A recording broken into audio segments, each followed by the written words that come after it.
Now, so far this morning, I've read an email from a friend detailing arrangements for the weekend, a text from my son telling me how early he had to get up this morning, and I've glanced at Twitter to see if any of my mates had any interesting news to pass on. And all at the same time as preparing for this morning's programme, reading the newspapers, and checking and replying to business emails. Did it all make me more comfortable that I was able to know what friends and family were up to, or did it distract me from what should have been the matter in hand, getting on with the job?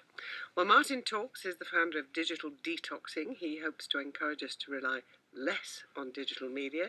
Stefana Broadbent is the author of Intimacy at Work, How Digital Media Bring Private Life to the Workplace. Now, Stefana, we learned earlier this month that it is legal for an employer to check employees' personal emails. How common do you reckon it is for people to use digital media for private communication? It's actually very common. The thing is that they're probably not doing it on the computer that the office is offering, so they tend to do it on their own phones.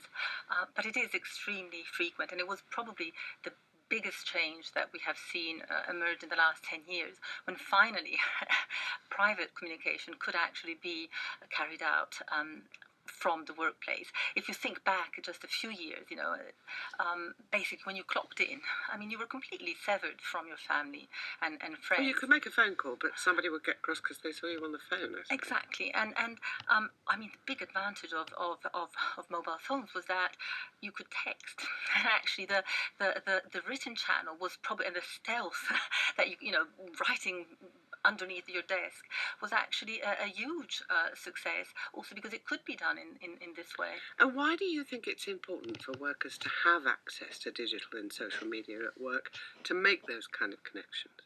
Well, I think, first of all, one has to be aware that the bulk of our communication, and if I exclude, professional emails, the bulk of our communication is actually with very few people. It's been so for the last, 10, 15 years. We can have 150, 200 friends on Facebook, but still 80% probably our exchanges are with about 4 or 5 people, which are actually part of the most intimate sphere. It's our partners, our children, and therefore that sort of contact, being able to know that your children are safely at home, being able to send a little message to say, well, actually today is a really bad day, is actually a vital part of a sort of equilibrium.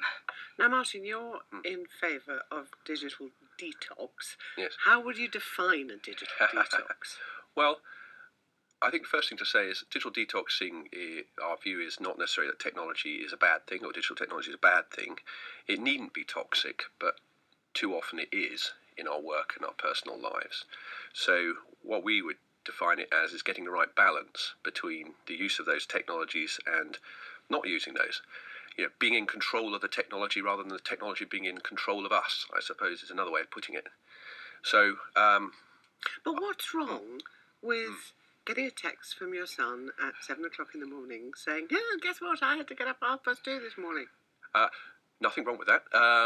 I think the issue is the scale of it, of course, because I think recent research is showing that people look at their phones 85 times a day minimum, up to 150 or so. So it's not just one text. And also, I think, having been an employer of quite a few people, I have a certain amount of sympathy with the employer that they have a lot of issues with people not entirely being present in what they're doing at work. Presenteeism, they call it, is a problem. Costs businesses 6 times as much as absenteeism. And part of that is because, although you may only communicate on a regular basis with a small group of people in an intimate way, you actually get sucked into this whole world of Facebook irrelevance and strangers' comments that actually can be quite time-consuming. Stefana, to what extent would you accept that they are, or they can be, a real distraction from the job? I think I would like to make a distinction between, because we tend to put digital media all in one, and actually there are very different activities being carried out. So one is the text to your son or receiving that, and that's part of your activity, and then there's the presence on social media in general, and all the entertainment that brings.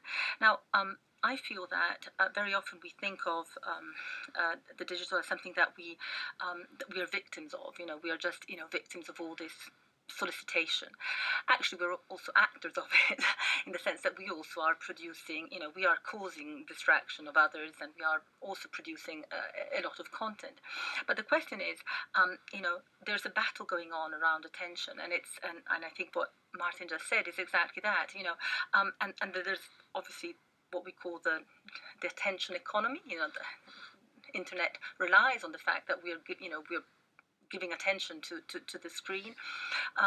But this tension around attention is actually a long story. We've been selling our attention for a long time, and therefore obviously there is a conflict around, who should we be giving attention to? Which is the priority? Is it our children? Is it our family? Is it our work, etc.? Well, when you're at work, it's the job, surely. But I do. I mean, what I would like to say is that one of the characteristics of these exchanges with very close members of one family, for instance, is that they're very, very short. Because we know each other so well, because you're talking to people that you know very, very well. You don't need to speak for very long. You don't need to write very long. So they're very, very short. Well, one of the things, Martin, that you highlighted, a word I hadn't heard of before, is fubbing. Yes. Which obviously drives you mad. Bonkers, yeah. I think it would drive me mad. Just explain what it is. Well, fubbing is snubbing someone with your phone, effectively, so they've merged the words. But this is a real problem of modern-day society, if you like, and the workplace. You're talking to someone, suddenly they look at their phone or answer their phone. It seems we have this Pavlovian reaction to any sort of buzz, beep, or vibration of our smartphones. And I think it's a real problem in terms of how people relate to other people. It's a problem in the business setting, the work setting. I mean, I can't tell you how many people in a meeting will be looking at their smartphones rather than paying attention to what people are saying. It is infuriating, Stefana, isn't it, when people ignore you to look at their phone or answer it, or they email you when they're in the room next door and they could have popped in and said, hello, can we have a conversation about this? Actually, I think the research that I've done has shown that people are incredibly sophisticated in the choice of the channels they use. And when they do email to, what they're doing, they're actually being exceptionally polite because they don't want to interrupt. No, I'm serious. They really are. They are being incredibly polite because they're actually giving you the possibility of saying, well, yes, I can talk to you now. And that's exactly the reason why also voice calls are disappearing, because you cannot have synchronous, it requires too much attention. To what extent, Martin, do you accept that it does help keep a worker in touch with their family and their friends? It does keep them in touch, but does it keep them in touch in a way that actually is constructive, both for work and themselves?